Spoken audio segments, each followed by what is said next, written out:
There seem to be at least a few cases in which Yahweh's actions seem to be a bit excessive, to say the least. My basic feeling is like Thomas Paine. If there is a God, he's a devil. Oh no. And if you look at the history of the world, I don't see what other... First of all, if it's the God of the Old Testament, he's a genocidal maniac. I mean, the Old Testament is the most genocidal book in the entire literary canon. I mean, God is such a genocidal fanatic that he was willing to destroy every living thing on earth because some human being offended him.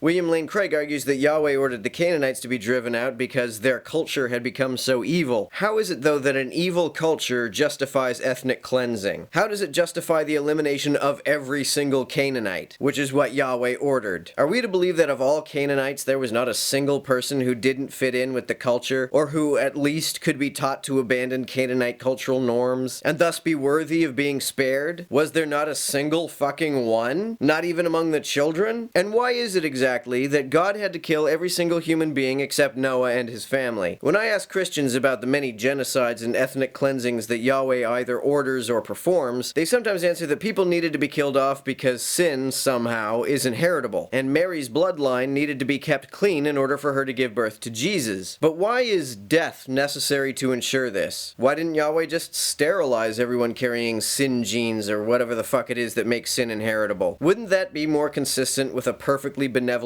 God? And why kill people with a flood? There are a few corollary questions about this particular method. Why, if God is maximally benevolent, did he not just make everyone magically disappear? Why did he have to wipe them out in such an unpleasant way as drowning them and most of the animal life on the planet? Even if you believe that all the humans deserve to suffer, why did the animals have to suffer as well?